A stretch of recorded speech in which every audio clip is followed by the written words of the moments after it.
అందరికీ నమస్కారం. News one network evening top 10 news bulletin కు స్వాగతం. ముఖ్యాంశాలు.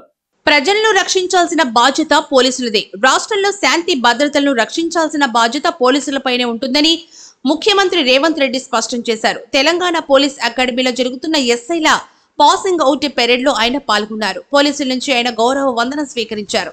547 మంది ఎస్ఐలు శిక్షణ పూర్తి చేసుకున్న వారిలో 145 మంది మహిళా ఎస్ఐలు ఉన్నారు. ప్రధానితో భేటీగానున్న సీఎం రేవంత్.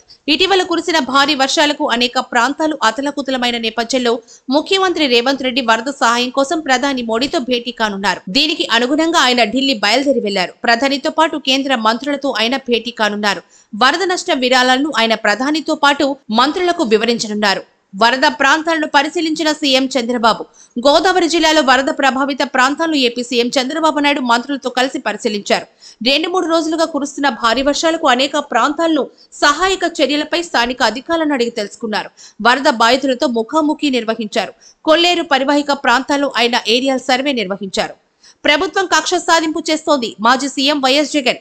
కూటమి ప్రభుత్వం వైసీపీ పార్టీ నాయకులపై కక్ష సాధింపు చర్యలకు పాల్పడుతుందని మాజీ ముఖ్యమంత్రి వైఎస్ జగన్ ఆరోపించారు. టీడీపీ కార్యాలయంపై దాడి కేసులో అరెస్టై గుంటూరు సబ్ జైల్లో ఉన్న మాజీ ఎంపీ నందిగామ సురేష్ ను ఆయన పరామర్శించారు. సీఎం రేవంత్ రెడ్డిని కలిసిన AP deputy CM Pavan. Telangana రాష్ట్ర ముఖ్యమంత్రి రేవంత్ రెడ్డిని ఆంధ్రప్రదేశ్ డిప్యూటీ సీఎం పవన్ కళ్యాణ్ హైదరాబాద్ లో కలిశారు.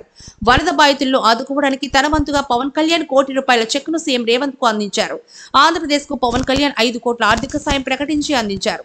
ఘోర రోడ్డు ప్రమాదం, 7 మృతి. తూర్పు గోదావరి జిల్లా చిన్నాయిగూడెం వద్ద లారీ బోల్తాపడి 7 మృతి చెందారు. జంగారెడ్డిగూడెం నుంచి పెరవలి వెళ్తున్న జీడిపి కల లారీ చిన్నాయిగూడెం వద్ద అదుపు తప్పి బోల్తా పడింది. ఈ ప్రమాదంలో తాడిమల్ల గ్రామానికి చెందిన బూరయ్య, సత్యనారాయణ, చినముసలయ్య, కృష్ణ, సత్తిపండు, తాడికృష్ణ, బొక్క ప్రసాదులు మృతి చెందారు. ఈ ఘటనపై సీఎం చంద్రబాబు దిగ్భ్రాంతి వ్యక్తం చేశారు.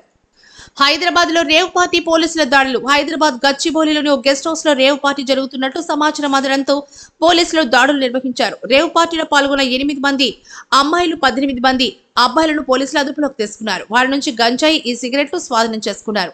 రేవ్ పార్టీలో పాల్గొన్న వారిలో సాఫ్ట్వేర్ ఉద్యోగులు, సినిమా ఇండస్ట్రీకి చెందిన వారు ఉన్నట్లు పోలీసులు అనుమానిస్తున్నారు. తక్షణ సహాయంగా 10,000 కోట్లు తీసుకురండి. వైఎస్ షర్మిల. వరదల కారణంగా అపార ఆస్తి నష్టం సంభవించిందని కేంద్ర ప్రభుత్వం నుండి సీఎం చంద్రబాబు తక్షణ సహాయంగా 10,000 కోట్లు తీసుకురావాలని ఆంధ్రప్రదేశ్ పీసీసీ అధ్యక్షురాలు వైఎస్ షర్మిల డిమాండ్ చేశారు. లేకపోతే ఎన్డీఏ నుంచి బయటకు రావాలని డిమాండ్ చేశారు. రాష్ట్రం వరదల కారణంగా తీవ్రంగా నష్టపోయినా కేంద్రం పట్టించుకోకపోవడం దారుణమని ఆమె అభిప్రాయపడ్డారు. నేటి నిర్ణయాలే రేపటి భవిష్యత్తును నిర్దేశిస్తాయి. ప్రధాని మోడీ. గ్రీన్ హైడ్రోజన్ పై ప్రస్తుతం తీసుకున్న నిర్ణయాలే భవిష్యత్తును మార్చుతాయని ప్రధాని నరేంద్ర మోడీ అభిప్రాయపడ్డారు. ఢిల్లీలో నిర్వహించిన కార్యక్రమంలో ఆయన మాట్లాడుతూ గ్రీన్ హైడ్రోజన్ పాలసీలో మార్పులను గ్లోబల్ సైంటిస్టులు సూచించాలని కోరారు. సముద్ర జలాలతో పాటు మురికి నీటితో గ్రీన్ హైడ్రోజన్ ఉత్పత్తి సాధ్యమయ్యేలా సైంటిస్టులు కృషి చేయాలని సూచించారు. వియత్నాంలో వరదలు, 140 మంది మృతి. వియత్నాం దేశాన్ని యాగి తుఫాన్ వణికిస్తోంది. భారీ వర్షాలు, వరదలు, కొండ చర్యలు విరిగిపడ్డ ఘటనలో ఇప్పటి వరకు 140 మంది మృతి చెందినట్లు ప్రభుత్వం ప్రకటించింది. మరో 60 మంది గల్లంతైనట్లు, వారి కోసం సర్చ్ ఆపరేషన్ నిర్వహిస్తున్నట్లు వియత్నాం అధికారులు ప్రకటించారు. మృతుల సంఖ్య మరింత పెరిగే అవకాశాలు ఉన్నట్లు తెలుస్తోంది. తదుపరి తాజా వార్తల కోసం చూస్తూనే ఉండండి న్యూస్ వన్ నెట్వర్క్.